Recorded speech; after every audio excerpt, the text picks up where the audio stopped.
Hello everyone, my name is Gerald. Welcome to Studio Ploy.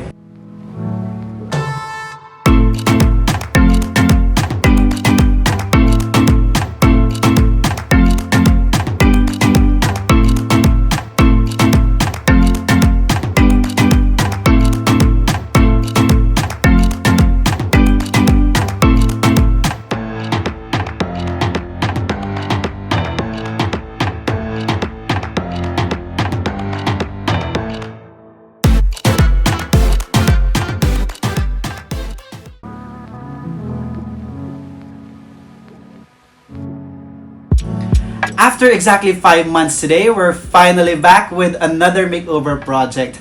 A lot has happened from me having to stop working for over a month early this year after having my worst skin asthma ever. But what's more exciting is we're finally back with not just one but two adjacent studio units to make over. Initially, Drew, the owner of this apartment, wanted the two units to be combined by creating a door between the two units, but unfortunately, it'll fall as major renovation, which I don't currently do as of the moment due to the limited workforce. I believe I initially declined, but he reached out to me again and told me that he wants me to still do it and forgo combining the unit as he plans to eventually rent out the spaces. This makeover is going to be very interesting as we are going to have two separate units for the living and dining spaces and another one dedicated for the bedroom. So in today's video, we are going to make over the first of the two units, which is going to be dedicated for the living and dining spaces.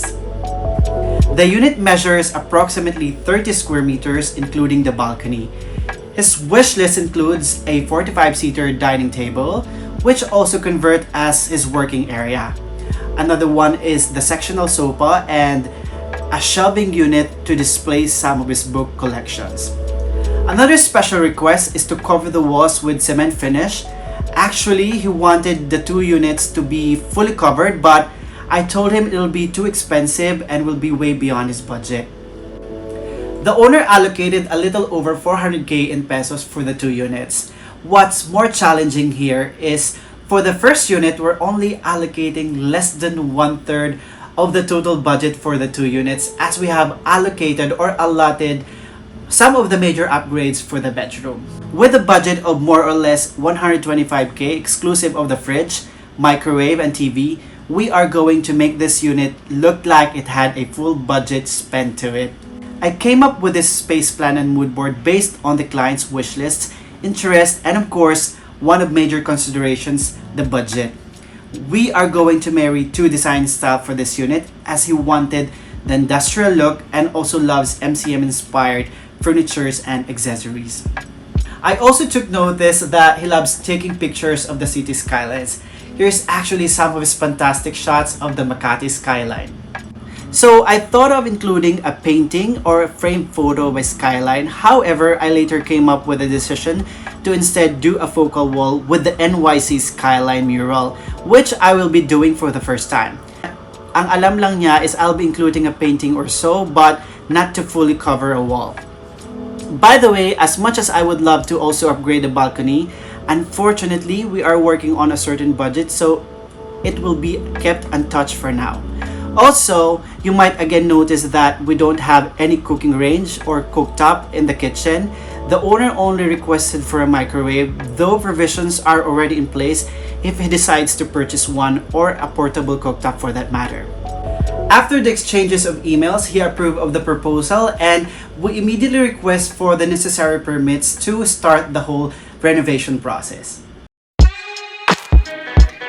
Jumping into the actual process, I'll be showing you the makeover vibe phase. So for the first phase, we are going to do the cement finish wall for the kitchen. It'll be an open layout, so we are creating ways to divide spaces by means of paint and accent walls. In this case, I'll be applying again the same product I used on my previous projects, as the client specifically want this for his units. If you haven't watched my tutorial for this, I'm using Davis Woolart Industria. This is a little tedious to do, but I really love the texture that it provides, as it's also very durable and helps fill up micro cracking. For those who want to do this for their spaces, it comes in two parts, the liquid and the powder. I usually do a mixture with more liquid for the first coating, as it's easier for me to apply it on the wall with a little flowy consistency. You can apply this to painted walls, wood, and cement fiberboard. For the surface preparation, since the wall on this apartment are painted in flat, I only need to do a little sanding and misting for the product to stick durably in it.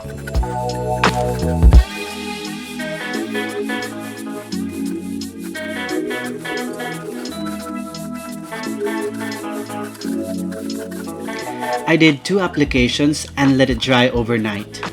The following day, I do the sanding to remove those sharp edges and to soften the texture a bit.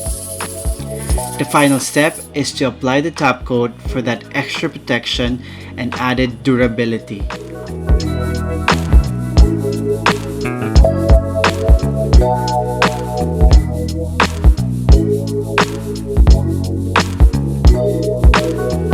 A few days after, Asibar came in to install the customized open shelving for the kitchen.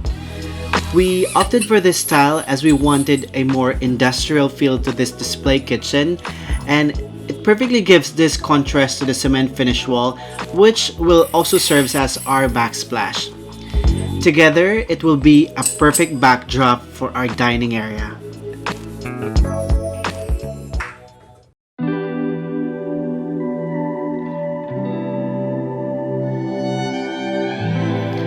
From blue to dark blue, then black, I finally decided to go for charcoal black as I originally planned to create a moody vibe to the living area. It will also serve as our visual separator to the living and dining and will also perfectly highlight the mural wall. I am going to give the rest of the unit a fresher look with white paint. After testing out some paints, I've decided to go for a warmer tone of white with marble mist to perfectly contrast our accent walls.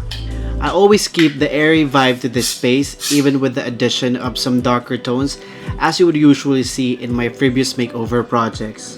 Both units were unoccupied for I believe over 2 years, so there were some thermal cracks and areas where paints are already peeling off. I rectified the parts by scraping off the damaged portions by applying a wall putty to cover it, then sand off the excess before paint application.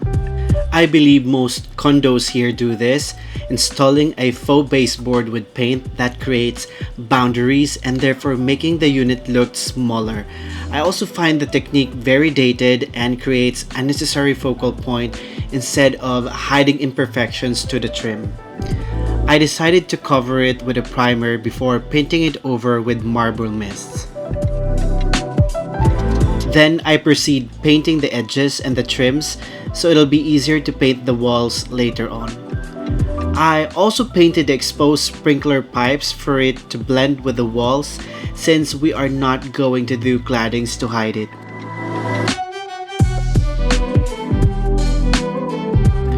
Then I went on covering the rest of the walls with 3 coatings of the satin finish paint to fully hide the plain old flat paint.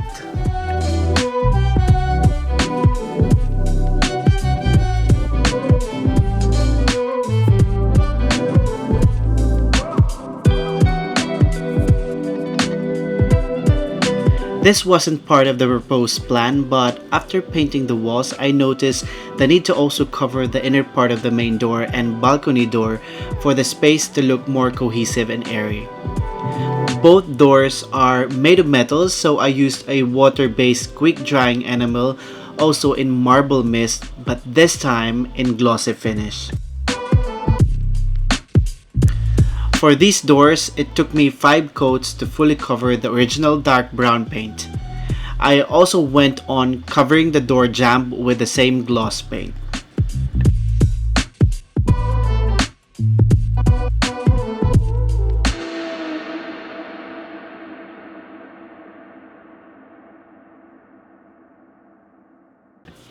When I first saw this unit, I immediately thought of having a special focal wall, but I wasn't sure yet then the specific design until I was able to get to know more of the client. I'm going to mix this Minimalist paste into 5 liters of water. The first step is surface preparation. It needed to be clean, dry, and evenly absorbent and smooth. Then the materials and adhesive to be used. As per the label, I only need 5 liters of water for heavy and thick wallpapers. It must be installed perfectly as possible, so I make use of a line level laser as my guide in keeping the installation aligned, since most of these walls were not really in perfect 90-degree angle. This is going to be my first time doing this.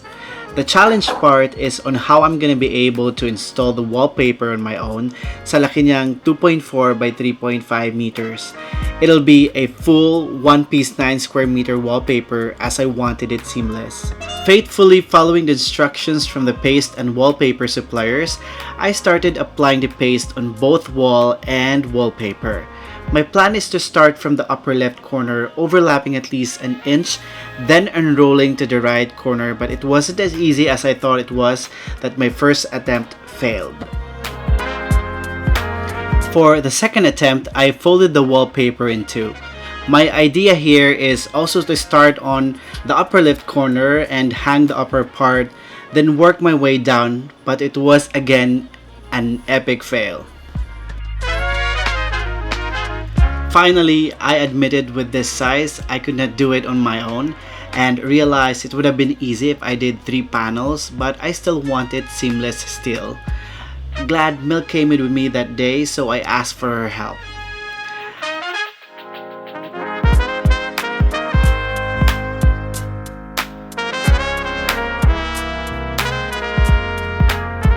I just needed to stick and hang the upper part so I can easily work on the adjustments.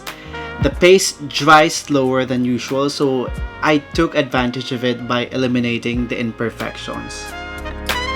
Finally, the third strategy worked with some help.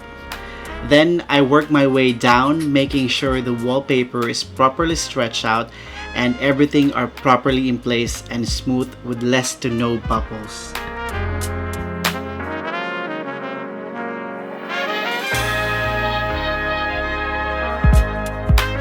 I also make sure to secure the corners and edges by reapplying the paste, then I trimmed off the excess from all ends.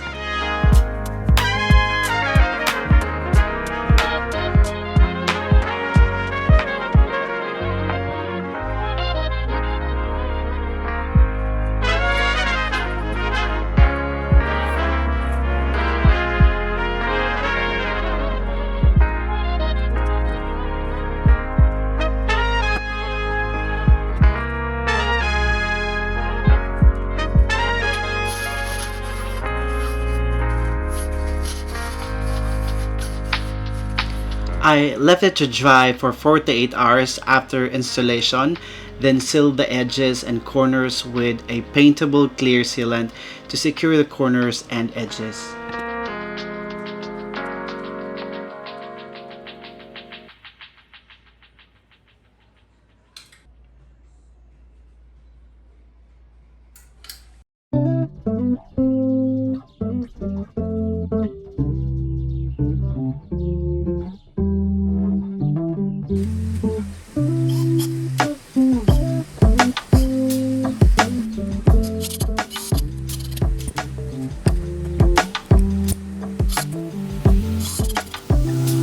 Track lighting was also one of the unit owner's wish list. I thought it would also perfectly fit the industrial MCM style. This lighting method is very flexible because it allows you to position the track system in different layouts. For this project, I wanted to create a showroom coffee shop vibe for the living, so my idea is to create a square layout above it to make the area feel more open, therefore creating the illusion of space. By the way, I would like to thank all of you watching my videos. I was able to purchase 2 new additional tools, this orbital sander and a detector that I could use for DIYs and future makeover projects because of your continued love and support to this channel. Going back, since we're working on a budget, I came up with a simple hack to replace the 2 tracks with a painted wood with the same matte black color of the tracks, so we could still achieve the layout that I want without the additional costs. I already anticipated this would happen to the connection for our track lighting, since we are not going to do drop ceiling to hide the wirings. But I already have an initial solution in mind, which is to cover it with a UPVC wire molding. Here, I needed to double check this spot before drilling and completely install the square-shaped track system to avoid heating a wire, since the spot is very close to the smoke detector.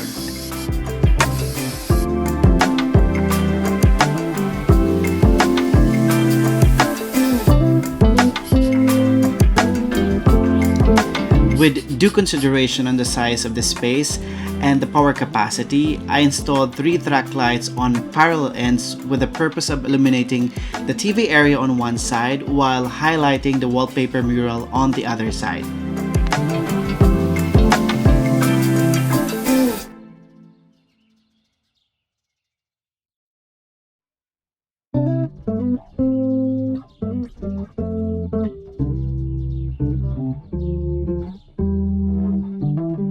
My initial plan was to cover the wiring with a UPVC wire molding, but I tried a sample of it and I don't like that it's quite noticeable, especially the shadow that it creates. Dropping the ceiling was out of option as previously mentioned, since it'll be out of budget and it will fall under major renovation work. My practical solution is to cover it first with duct tape, then wire mesh, then wall putty, creating a much rounded cover to camouflage it, then painting it over with the same flat white used for the ceiling.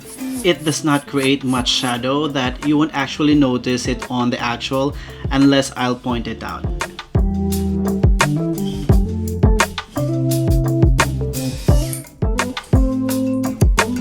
For the dining area, my idea is to make it a little cozy by installing a pendant light on top of the dining table. I also wanted it to have this layered effect with our living area's track lightings. The provision for the kitchen lighting won't fall directly to the center of the dining and is much closer towards the kitchen, so I came up with this idea to sort of create an exposed wire effect by adjusting the pendant light using a stainless steel ceiling hook that I got online.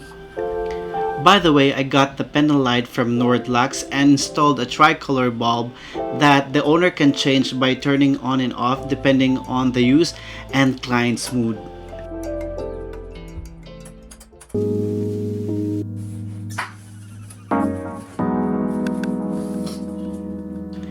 The original design idea for the TV area is to install a long floating shelf, but I asked Drew if I could change it to a TV cabinet instead to also add some storage space.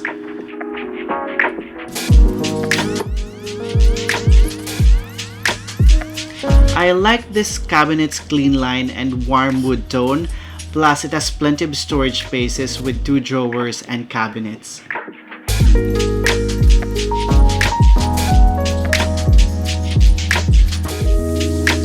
I needed to position the TV cabinet first before installing the TV, so I would be able to space it properly with the dining and specifically with the sectional sofa. The size of the TV is also carefully thought of with due consideration of the unit size and distance from the sofa.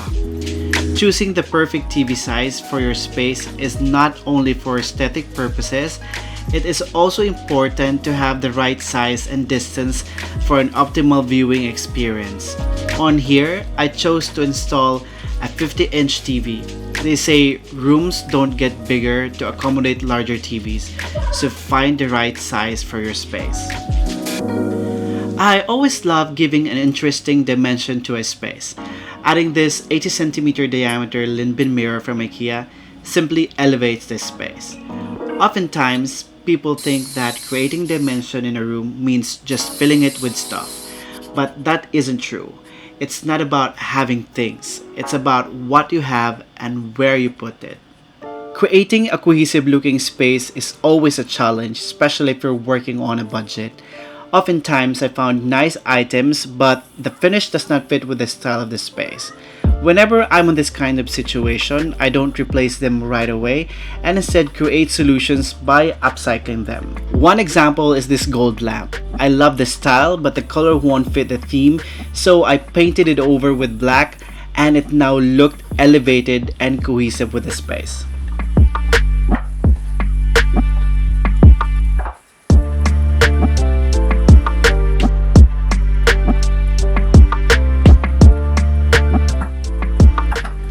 This next DIY is one of my favorite. Been seeing a lot of this on Pinterest and interior design pages. We are going to create a plinth, or some would call this as pedestal in concrete finish, to also complement our overall style. A plinth made of travertine would cost me around 25,000 in pesos, but this one would only cost a fraction of the total cost of less than 2,000. I'm creating this out of marine plywood that is already pre-cut based on my desired dimension. I also wrapped it with a fiberglass wire mesh for the concrete finish to durably adhere to it. By the way, we'll be using the same product I used on creating the cement finish wall.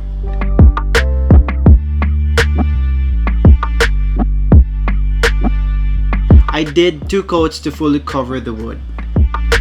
I also gave it a not so polished application of the mixture as I wanted this plinth to look a little organic.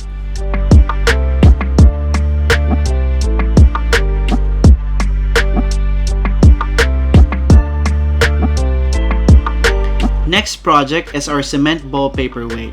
Using a 12 cm diameter styrofoam balls, usually used for craft making, I did 5 coats for this para mas bumigat siya. To make it as a perfect paperweight ball, I applied the cement finish mixture of at least 5 times to add weight to it. For our last DIY, we are creating 3 cement panels out of a customized 1 by 4 feet canvas panels with plywood backing. This is going to be very easy, we just need to fully cover the canvas. 2 to 3 coats for this one would be enough. My idea for this is to make it as a concrete cladding, creating a sort of gallery wall style with a TV and make it a little interesting instead of just the TV or the usual claddings.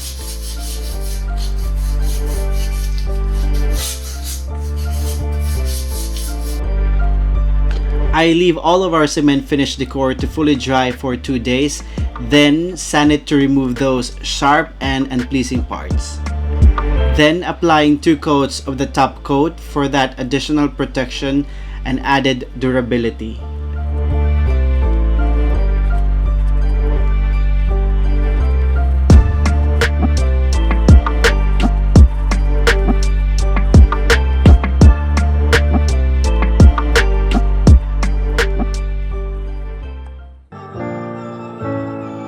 Last phase before the styling is to finally complete some needed items for installation.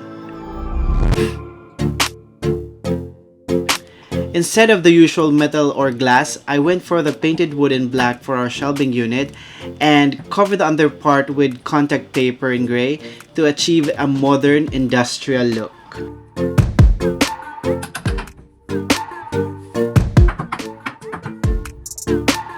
For the bathroom, we're installing this mirror with shelving. This caused me a little delay as it initially ran out of stock and was only made available days before our extended reveal.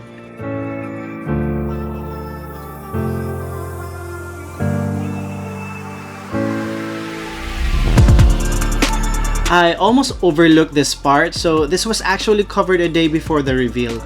I'm using a gray contact paper to cover the cabinet door, the same color as the ender part of our shelving unit, to make it more cohesive.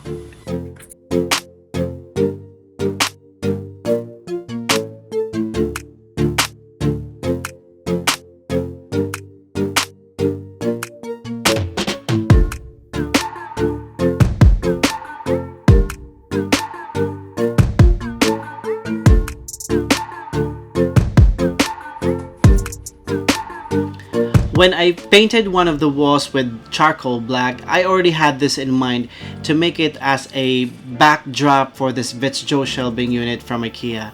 My idea here is for the shelving to blend with the wall and for the items to be displayed as the main highlight.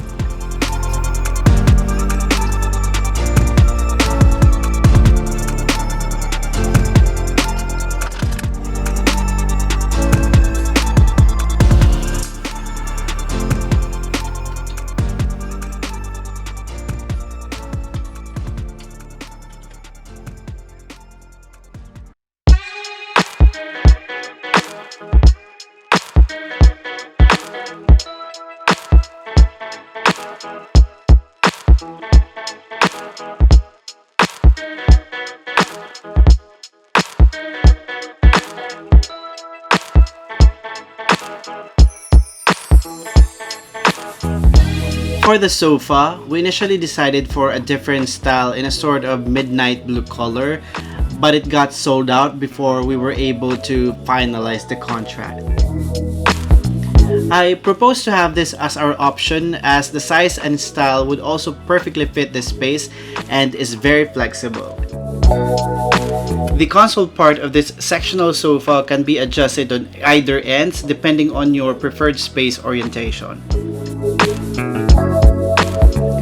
I decided to put the console on the left side, complementing our shelving unit. Curtains are wonderful elements at home, which greatly enhances the ambient and style of the space, while also functions as protection from sunlight, filter from airborne particles, and your home privacy. To make the space look bigger and cohesive, and also to complement the overall style of the space, I went for light gray and white combination for the curtains. If you notice, the rod was installed as high as possible to make the space look high ceiling. I also extended both ends to make the windows appear to be bigger than the actual size. These are simple tricks you can also do at home to elevate the overall look of your space.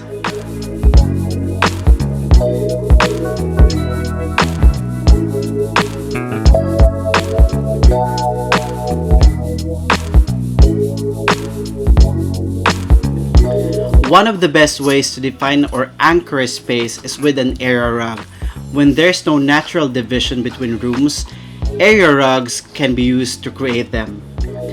Area rug can help anchor the furniture in a room, which helps to create a cozy, intimate space.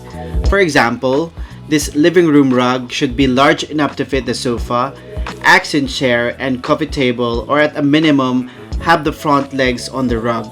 Without the rug, it can feel as though the furniture is floating in the room.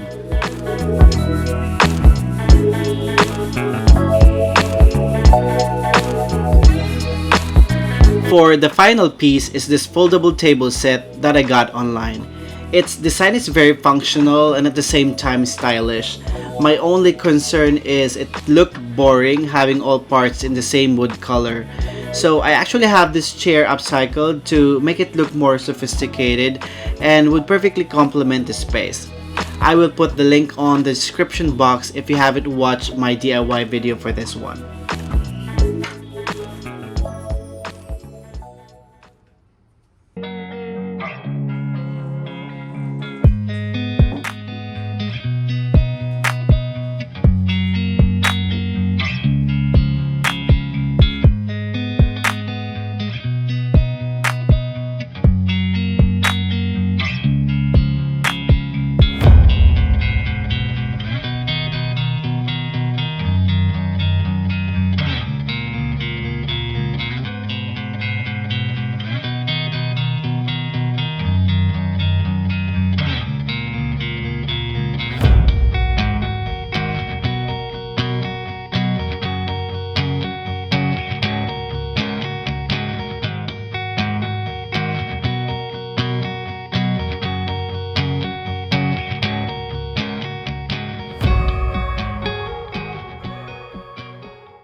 Doing the space plan for this unit, aside from creating a cohesive looking space, I make sure that aesthetics and functionality blend well together. A properly designed space plan for dining and living gives room for individual activities as well as social accommodations when needed. With this in mind, I also want the owner to be proud of this space as it brings positive energy and vibe to people. It is a crucial part of the home that symbolizes strength, status, power, unity, and a community with family and guests. That being said, I wish to thank Drew for trusting me with this makeover and for giving me the creative freedom while keeping in mind his wish lists. I hope I did not deviate much from his style and design statements as I took inspirations from his collections and interests. And please let me just share my thoughts on always feeling like having an old friend from a new person with every project that I do, and that it gives me this feeling of excitement and comfort with every result thereof. Most importantly, when I see joy and satisfaction from client friends. Stay tuned for the second part as we convert the adjacent 30 square meter studio unit into client's dream bedroom.